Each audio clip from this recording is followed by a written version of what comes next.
ଭାଇ ମାନେ ତ ଉଲ୍ଟା ପାଲ୍ଟା ବେଶୀ ବେକାରିଆ କଥା କହିକି କିଛି ଲାଭ ନାହିଁ। ତ ଇମ୍ପୋର୍ଟାଣ୍ଟ କଥା କହିବା ବର୍ତ୍ତମାନ ବର୍ଷା ନା ପ୍ରବଳ ବର୍ଷା ଚାଲିଛି। ଆଉ ବର୍ଷାରେ ୱେଦର ଦେଖୁଥିବ। ଆଉ ସନ୍ଧ୍ୟା ଇଭିନିଂରେ ଆସିଥିଲି ଡେଲିଭରି ଦେବା ପାଇଁ।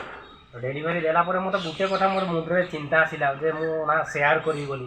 ଛୋଟବେଳେ ସମସ୍ତେ ପଚାରୁଥିଲେ ଭାଇରେ ବାବୁରେ ବଡ଼ ହେଲେ ତୁମେ କ'ଣ କରିବ? ଏଇ କଥାଟା ମୁଁ ଏବେ ବେଳେବେଳେ ବହୁତ ଚିନ୍ତା କରେ। ବଡ଼ ହେଲେ ମୁଁ କ'ଣ କରିବି?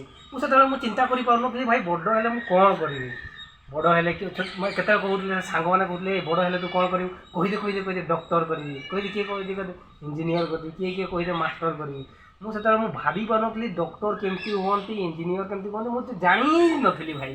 ଖାଲି କୁହନ୍ତି ହଁ ତୁ କହିଦେଲେ ସରିଗଲା, ତା ଆନ୍ସର ମିଳିଗଲା। କିନ୍ତୁ ନାଇଁ, ଏଇଟା ବହୁତ ବଡ଼ ଇମ୍ପୋର୍ଟାଣ୍ଟ ଜିନିଷ ଥିଲା। ଆଉ ସେତେବେଳେ ମୁଁ ବେଳେବେଳେ ମୋ ମାଇଣ୍ଡରେ ବହୁତ କିଛି ଚିନ୍ତା କରୁଥିଲି ଯେ ନା ସେଇଟା ହେବ କେମିତି। ତାପରେ ମୋର ପରିସ୍ଥିତିକୁ ମୁଁ ଜାଣିପାରୁଥିଲି ଯେ ନା ସେଗୁଡ଼ା ମାନେ ପୋଜିସନ୍ ମାନେ ସେଟା ମୁଁ କରିପାରିବିନି ଭାଇ।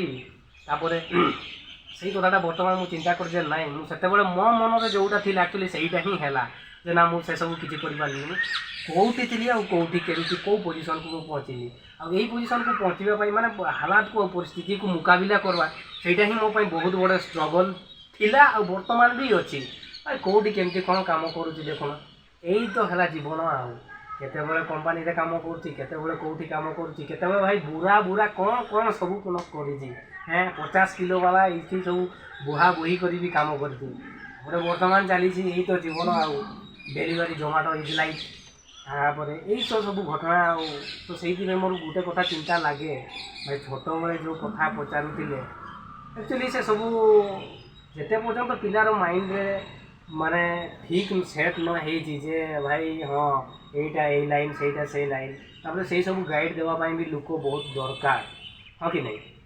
ତ ସେଇଟା ହିଁ ସେୟାର କରିବାର ଥିଲା। ଆଉ ଏମିତି କଥା, ଆଉ ବଡ଼ ଦୁଃଖ ଲାଗେ।